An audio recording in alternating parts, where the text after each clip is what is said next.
Hey there, it's me. You're probably wondering, what are we here for today? Well, we are here to take a look at some chips. That's right, we are here to look at chips. You're probably wondering, why chips, might you ask? My wife and I, Raven, we had a roommate, and she said that she would like to see me review chips. I don't know really the impetus behind it, but I gotta say, I do like chips. That's about my only qualification. The first comparison is going to be Kettle branded salt and vinegar chips versus Kettle brand. Oh, they're both Kettle.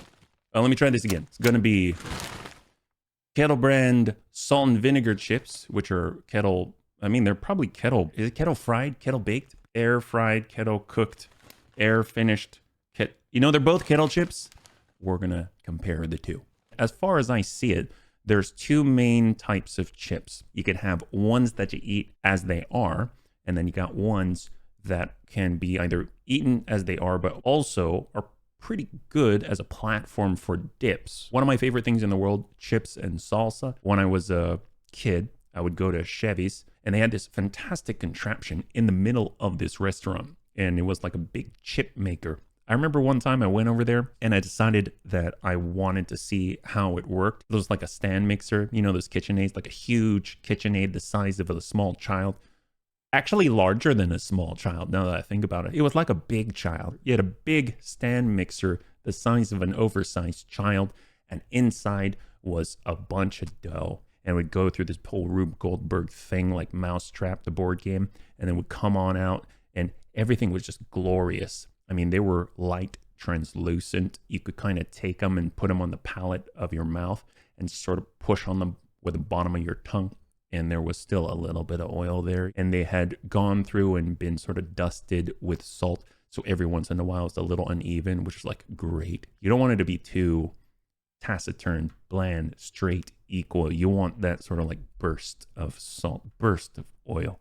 Of course, like after, not like scalding oil, you don't want to burn the inside of your mouth. And you had endless chips. You can just keep asking for chips. I was once tempted to go there and just like get a drink and then just stay there all day and read a book and have chips. But they probably would have kicked me out. I guess I would count that sort of like my 10. I really like those chips. Let's open this. Hopefully it's not gonna, this is like ASMR. I don't do ASMR, by the way. Oh man. I remember when I lived in Windsor in England, and dear God, that always confused me. In the UK, they'd always tell me, oh yes, I'll have some fish and chips. And I was expecting to see this. There's always fries. UK, they'll probably tell me that. Blasphemy. Those are chips, right? Well, these are crisps. We've got here the standard salt and vinegar crisps. These are some of my favorite. Oh, I forgot about this. See, when it comes to chips, there's all kinds inside the bag. The ones that are curled, or you have like a chunky mass of potato chip together, those are the best. Those are the best. And sometimes you got pockets, and then you kind of have these flatter, thin ones, yeah, right? But I like the curl, because the curl is nice because you can sort of do the palate thing and break them off. Now we've got the air fried ones. Even the bag itself. The bag itself is different. That's odd. It's a little more crackery. Now that I'm looking at them, I think the bags are the same inside, but the residue is different, like really different. See that? Super clean, right? Very opaque, very clear on the outside, like no residue. So that's interesting, yeah? It's almost like it's a, well, it's like a plastic bag, but it's not. It's not. It's almost like the inside of a very thick Mylar balloon. And look at this. You see that? Oh my gosh. It's amazing. Oh, come on, camera. They actually have sort of, well, like that. It's like oil and residue of chip, right? That's good. Do we have similar structures, right? So this was the regular kettle chip, let's say. We do see that even the folds, this one, they sort of twist in like super thin. And then you got this, which is the regular chip, and it's more substantial. Right? You could almost turn this into a freaking taco. It's awesome. You've got the standard chips here. They just don't have the same, the oil, the goldenness. They're a little more flat. This is the regular kettle chip for sea salt and vinegar.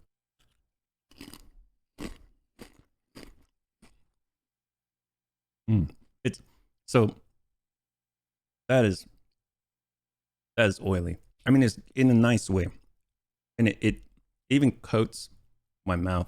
I think it must be some kind of dusting or something that they've got on the chip. There's like a residue on the back of the tongue, but it's a tasty residue, so I really don't care. But that's interesting. I never actually stopped and thought about it. Stopped and thought about it that hard.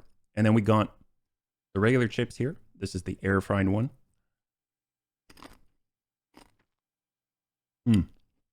That's hard to describe because there is a residue afterwards, but it's not as apparent right away. These are kind of flat. They're a little bit flat. This is more like a Pringle, if that makes sense. This is more like a very light, flat Pringle. And then this is like a substantial, oversized child in a KitchenAid. That's a horrible, no, it's the perfect description. And this is like the good one. So we'll go good one to good one, fold to, I don't know, this isn't even folded anymore. It's like, if you ever go to those fast food Asian restaurants and they've got, what do they call it? Crab Kowloon. Crab Kowloon, something like that. It's not actually crab and it's not actually Kowloon, whatever that is. Cream cheese filled twisty pot sticker things. It's like if you take one of those and you snap off the bit off the end that doesn't have filling in it, that's like this. So it has a hint of salt and vinegar, but it doesn't embody salt and vinegar, you know what I mean? And then this one, I'm so biased already. If you can't tell, I like the original one better, but the textures are so much more satisfying to me. There are different ways to eat them too, you know? What I'm doing here is I'm trying to really taste it all at once and also get a feeling of the texture. So I don't know if this is like a thing, but obviously you can take the chip and you can do this. You can be like, here's the chip. I'm going to bite, right? Sounds great on the mic, but I'd never eat a chip like that. Then there's sort of the palate press. Obviously, you can do whatever you want, whatever's enjoyable to you. But this is just observations of mine. There's that slight curve right here. For me, I'd like to put my tongue underneath that curve, so it kind of sits and hugs the tongue, right? Versus having it up this way and your tongue's here. That's just odd. I did that a moment ago. It wasn't as pleasant. When it sits there, you can actually just like raise it and then just apply some pressure. I should pay attention. I don't know if the side of the tongue flattens out and therefore causes it to break.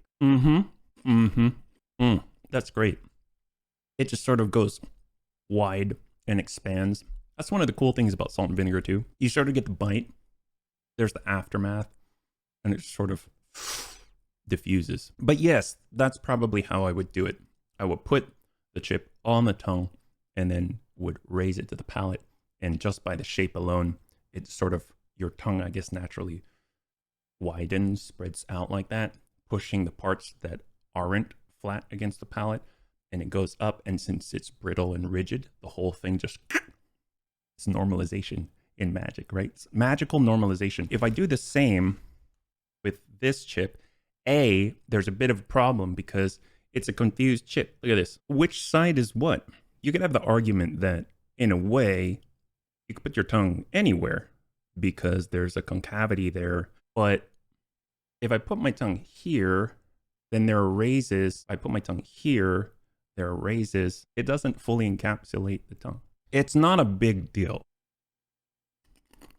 Okay. When you use that technique, it still tastes good. It's not like it tastes bad or anything. It still tastes good. When I put it on the tongue and I raise, you get different sharp points because it's not sitting and then just sort of snapping pleasantly. You'll get one part touching the palate here, another part touching the palate here, and then you push and it's multiple. It's not this nice, you know what I mean? I don't know how this is a review of chips, but all I got to say is if I had to choose between one or the other, I like this one better than the air fried one.